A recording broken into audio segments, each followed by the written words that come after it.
est un besoin vital. Avec l'air, elle est la seule ressource naturelle dont l'homme ne peut se passer. 3 jours sans boire et c'est la mort. L'accès à l'eau a été reconnu comme un des droits fondamentaux de la personne humaine par de nombreux pays, dont ceux de l'Union européenne. Dans le monde, l'approvisionnement relève à plus de 80% de la responsabilité de l'État. En 2011, lors d'un référendum en Italie, 95% des votants se sont exprimés pour une gestion publique de l'eau. L'Espagne, l'Angleterre, le Pays de Galles et la France connaissent des situations différentes.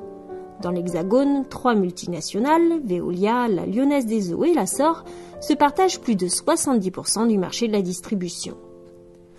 Pour comprendre cette différence profonde entre la France et ses voisins, comme les Pays-Bas, où une loi sur l'eau a statué en 2005 que seules les entreprises publiques seraient autorisées à fournir des services d'eau potable, il faut remonter dans l'histoire. Depuis la Révolution française, les communes gèrent l'eau.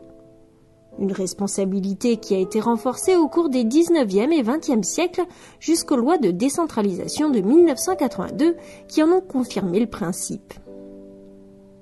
Au XIXe siècle, les collectivités qui ne géraient que les fontaines et les accès publics à l'eau ont fait appel au secteur privé pour développer les branchements individuels. Après 1945, contrairement à la plupart des activités de services publics, comme l'électricité ou les télécommunications, le service de l'eau n'a pas été constitué en monopole public. Aujourd'hui, 70% des Français sont desservis par l'une des 3 entreprises qui dominent le secteur. Mais les choses sont en train de changer. De plus en plus de collectivités décident de passer en régie publique pour gérer ce bien commun. L'un des exemples les plus marquants est la ville de Paris qui a décidé en 2012 de retirer la gestion de l'eau à Suez et Veolia pour la confier à la régie municipale Eau de Paris. Les griefs contre les multinationales sont nombreux. Tout d'abord, une facture de 15% plus élevée que dans le secteur public. Vient ensuite des contrats sur des périodes très longues, souvent succincts, ne précisant pas d'obligation de résultat. Les petites communes qui ont un faible pouvoir de négociation n'ont pas toujours du personnel compétent pour lire entre les lignes de ces 10 contrats. Enfin, les reproches concernent le manque de transparence des comptes qui ne permet pas de savoir vraiment quelle part des bénéfices sert à rétribuer les actionnaires et celle qui est réinvestie dans l'amélioration des réseaux. Ces investissements sont capitaux, notamment pour éviter les fuites qui gaspillent ce bien précieux.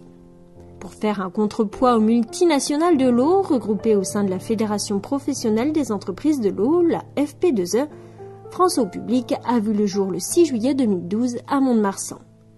Ce groupement, qui compte actuellement 14 collectivités, est une émanation d'une association d'élus locaux qui gère les services publics de l'énergie et de l'eau, la Fédération nationale des collectivités concédantes et régies, la FNCCR.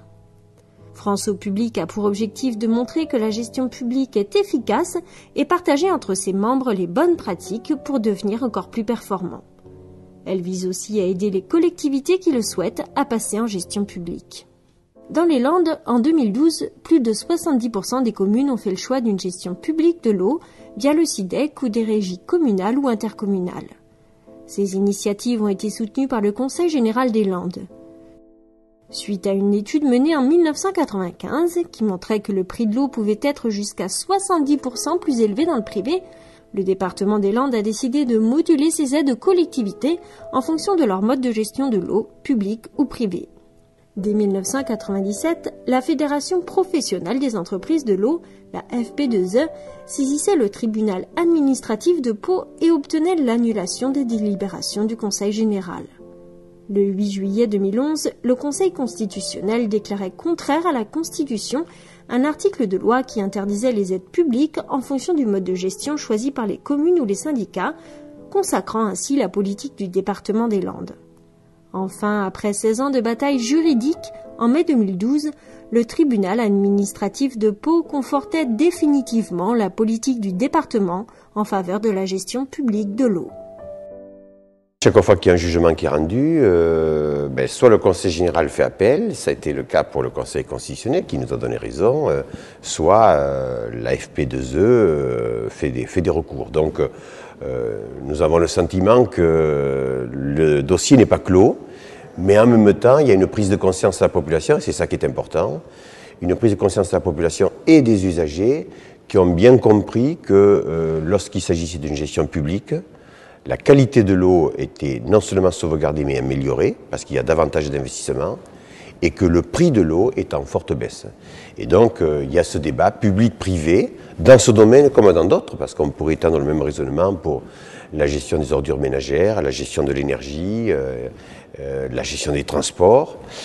Et donc la collectivité départementale s'est engagée résolument dans ce débat public qui honore, je crois, la politique dans ce département.